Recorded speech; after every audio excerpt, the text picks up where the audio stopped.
nice tonight. Okay, so I'm gonna go ahead and get started and do my two pieces. The first piece, it's really a personal one. I was watching the news this morning and I noticed that this month is National Alzheimer's Awareness Month. Wow. And my grandfather actually passed away with Alzheimer's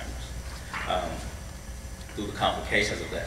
But there's a funny story. In the midst of watching a loved one struggle with trying to remember just daily things, there are some comical moments that comes out of this, out of it sometimes.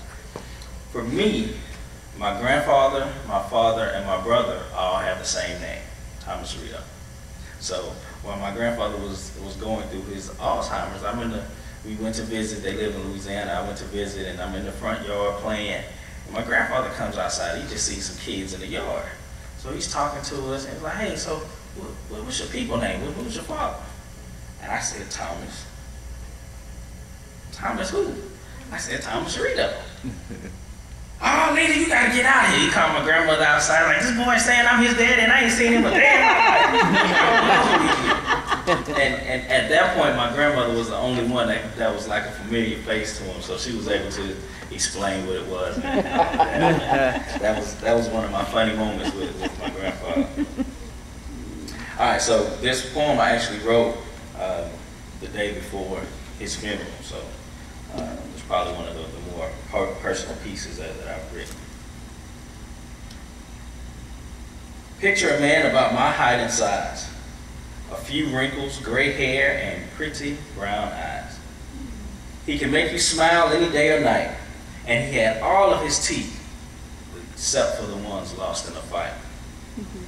His name was Thomas, and he started the clan of the Ritos. He had 10 siblings, and he was the last to go, starting fights at the club with those he and his brothers despised. But my grandfather was the one to leave and come back dressed in a disguise, just to see what was said, whether bad or good. And if it was bad, they'd make sure next time it would. He was married to a good woman, tall and good looking for her age. When there was a family gathering, she was always center stage. But families have problems, and sometimes they shout. But Tom would cancel all of that and just put everybody out.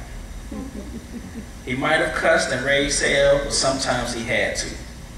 Now he's off to a better place. Goodbye, Papa. We love you.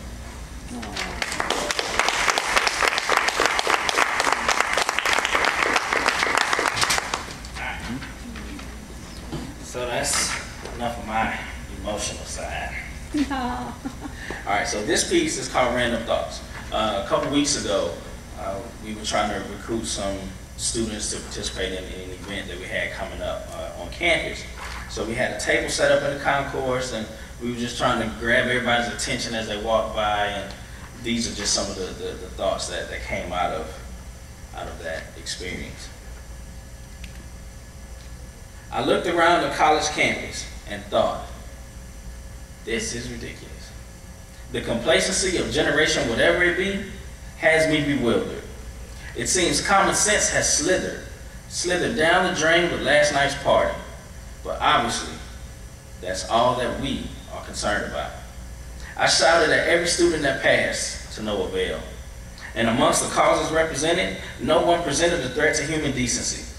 But it was like pulling teeth trying to get people to talk to me.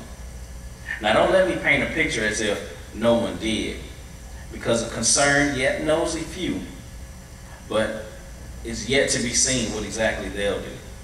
Hell, it's discouraging too, to be committed to someone else's success and they couldn't care any less. They say youth is wasted on the young, and how much fun can you really have in between your English and math class where you can't stop for a second for the cause? Pause sometime and see life as more than just a blur. And I'm sure you would agree, youth and living carefree don't last long. But age is not the only factor. We got adults and faculty that are great actors. They give lip service like change is needed. They say they work in the trenches, but to me, it seems like their pants got wood in them because they're always sitting down like benches. And the first to bitch and moan, as if they did nothing wrong. But complaints like these are worthless when we got a governor like Rick Scott. who must have forgot that education is the basis of any civilization. And why would he cut the Florida Department of Education? I voted, so I can say, don't cut the budget. Just rearrange the system. That way we can give our kids the knowledge we deserve to give them. But this is what, this is what we currently give them. Check this out. My daughter is in middle school, eat this now, and has the same teacher I did in '86. Now it's obvious this system has flaws that can't be fixed with Tea Party laws and tax cuts. In God we trust. We must, because the price of gas is kicking my ass. I don't know about yours, but my truck laughs at anything less than $80. And that's just gas. Nothing else was even bought. But I'm not complaining. These are just my random thoughts.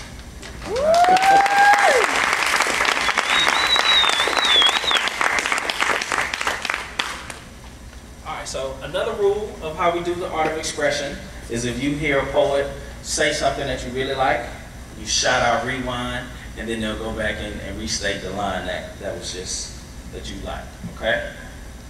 Rewind.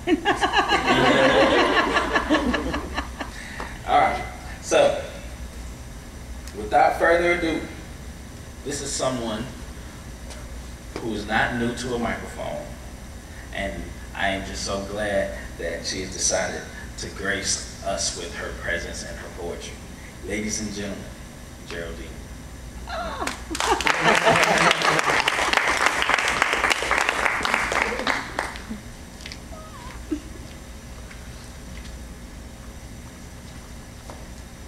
So nice to be here. This is a great mic. Yeah, you don't have to get too close. You don't have to get too close. We're used to all kind of different mics. Okay, let me see what I got in here.